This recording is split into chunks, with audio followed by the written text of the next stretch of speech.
Sussex Sharks won for the second time in succession to move into the top four of this season's NatWest T20 Blast South Group, sending Middlesex Panthers to their 8th defeat, this one by 6 wickets with 23 balls remaining at the Brighton and Hove Jobs.com county ground.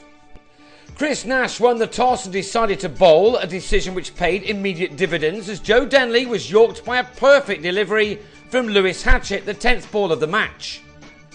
In the next over, Owen Morgan nicked a rising ball from James Anyon behind to leave the Panthers on 15 for 2 in the third over.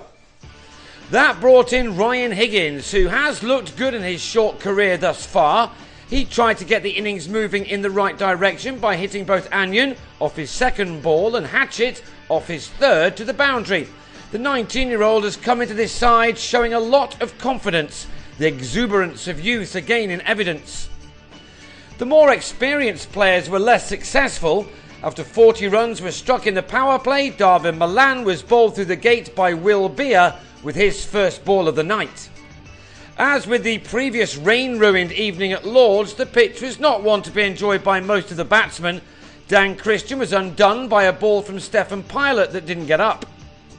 Neil Dexter then drove Beer straight to Nash in the covers in the next over, before John Simpson gave the leg spinner his third wicket in 3 overs by missing a turning ball to hear the death rattle, a wicket which left Middlesex on 58 for 6 in the 11th over.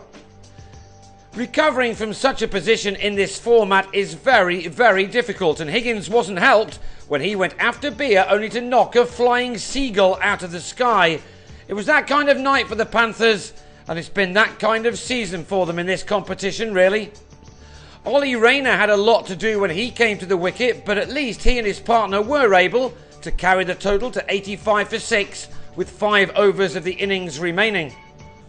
Higgins had impressed with a runner ball 31, but he was the 7th man to go, defeated by Anyon's slower ball, another which didn't bounce as much as the batsman expected.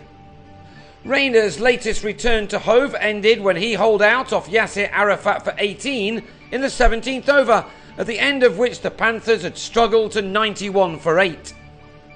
James Harris and Harry Podmore brought up the 100, but then the former nicked Hatchett behind. Before the innings was ended with 1 ball to spare as Podmore sent a ball from Hatchett out to Rory Hamilton-Brown in the deep, with Hatchett claiming career best figures of 3 for 23 and Beer 3 for 22, the Panthers were all out for 107. The Sharks didn't manage a boundary off the first 9 balls of their reply, but then Nash drove Podmore on the up for a very well-timed maximum to kick-start the innings. It stalled briefly as Luke Wright was LBW to Harris for 2, wickets the only way that the Panthers were going to turn this game around. They picked up another in the 5th over with the score on 40, when Harry Finch survived a shout for LBW but was run out by Denley's direct hit from cover. This game wasn't over just yet.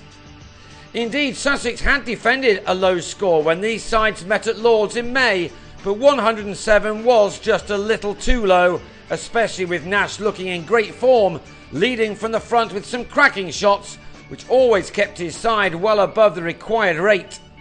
With a little bit of fortune, Nash managed to clear short fine leg to bring up his half-century off his 40th delivery, that being his 4th 4 to go with his 1-6. He was making sure that there was no way back for a Middlesex side, which had shown some improvement in this competition in recent games. Just 24 were needed off 48 balls when Hamilton-Brown drilled a ball from Ravi Patel into the hands of Christian after making 17, but it was all too little too late for the visitors.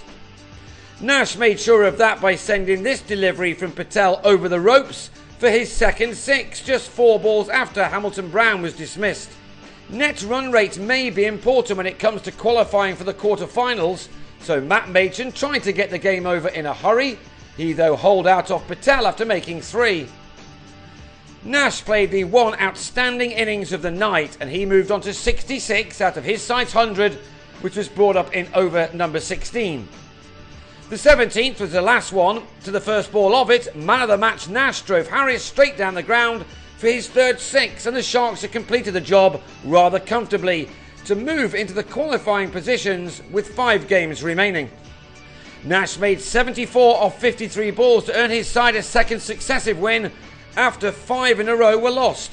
8 points from 9 games is enough to keep this competition very much alive for the Sharks ahead of their next game in Bristol next Friday, while Middlesex can probably now start thinking about other things after losing for the 8th time from 10 this year.